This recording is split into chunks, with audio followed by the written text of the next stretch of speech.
I pledge allegiance to the flag of the United States of America and to the republic for which it stands, one nation under God, indivisible, with liberty and justice for all. Honey, put down that fly swatter and pour me some ice water. And would you bring me my hammer? And could you find me some nails? For soon I'll be going to work for this love, and with you here to guide me, then I cannot fail.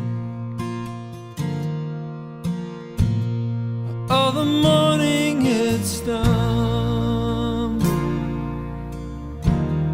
right in through the window, and this getting up early, it gets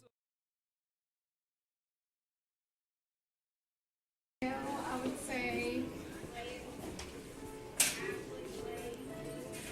Mr. Reagan. The most dependable female is Miss White. She does everything. And the most dependable male would be Mr. Cobb. All the ladies here at Southwest Middle School are very dependable. There you go. They are very dependable. He's And the males do not even come close to the dependability of the female employees here at Southwest Middle School. I'm pretty dependable, but it does not. I'm overshadowed by the female dependability here. Shadow. But most dependable, I would say, male is. Thank God. Mr. Stahl. Yeah, he always gets my homework for me. Get close up. The most dependable male teacher would be all the male teachers and faculty members in this building. Female would be all the female teachers and faculty members in this building. They all are dependable. Shout out to your wife. And especially a shout out to Miss Cobb. I would say the most dependable female teacher would be Miss Herms, and the most dependable male would be Mr. Woody. Now we just need a female. Bird and Shepherd, both combined. Something, I don't know. Probably have to be Mr. Thomas, and the female, maybe, yeah, Mr. Thomas. Miss For Adams. male, for me, I'd probably Mr. Cobb, because he works with all the things in the office. Same as that. Who's the most dependable male and female teacher? dependable male and female. I'd say Miss Ray. Female, Mr. Coulter. The most dependable female and male teacher. I think it is Miss Baker and Mr. Lathan. And I think it's Miss Crump and Mr. Thomas. How about you guys? Mr. Lathan for sure. Yeah, he's like. Okay, who is the most dependable female and male teacher? I would say Miss Gothorn and Mr. Falter. Awesome. There's a lot of them. Most dependable, I'll have to go with, for me, Miss Davis, because she saves my backside a number of times with helping me remember meetings. The most what? Female teacher and male teacher, who's the most dependable? Dependable?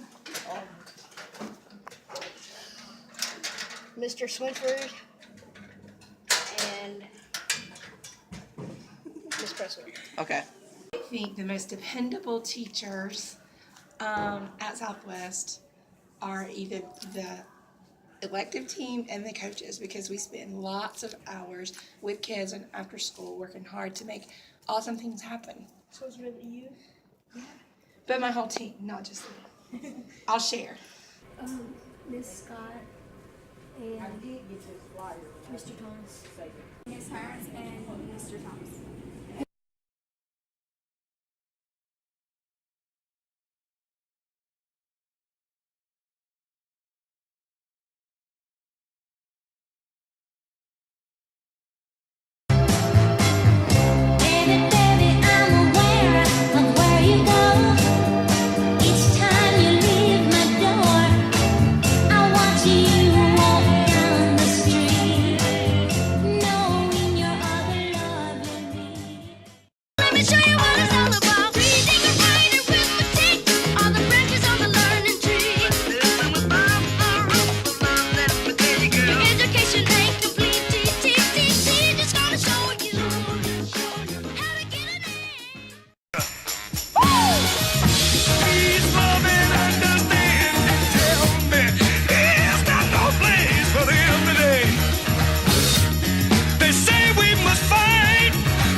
ask you once, twice, 3 times.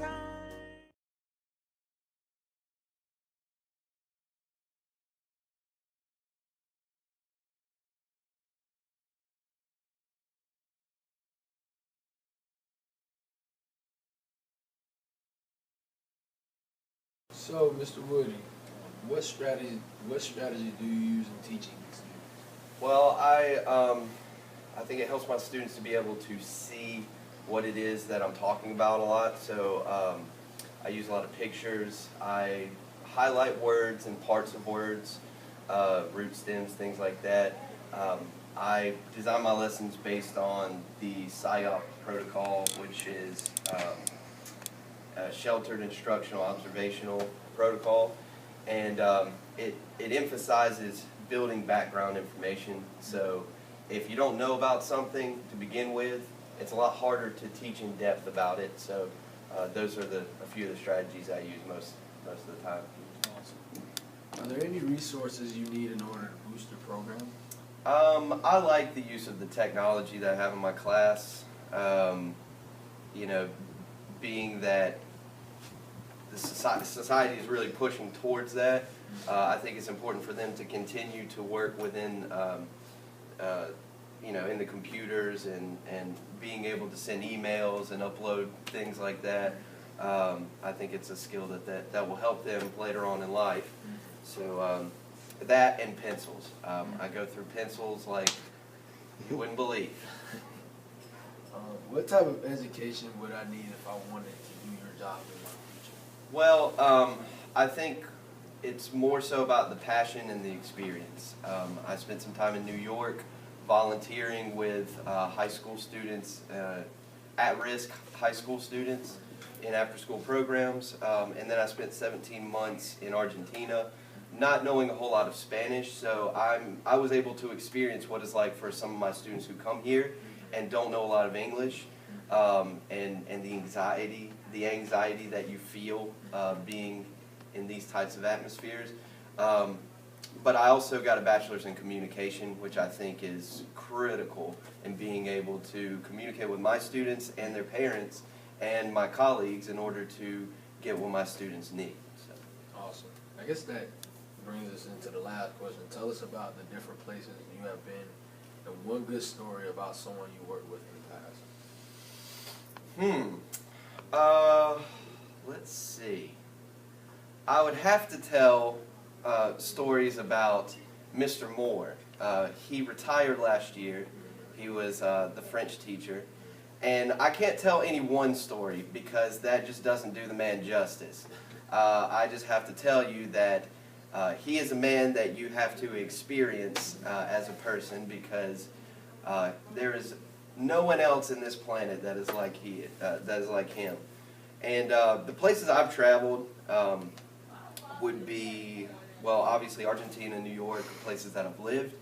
I traveled to Paris for my honeymoon in London, and I really enjoyed those places. I've been to Uruguay and Mexico a couple times. Thank you. Thank you. You're welcome. Thank you.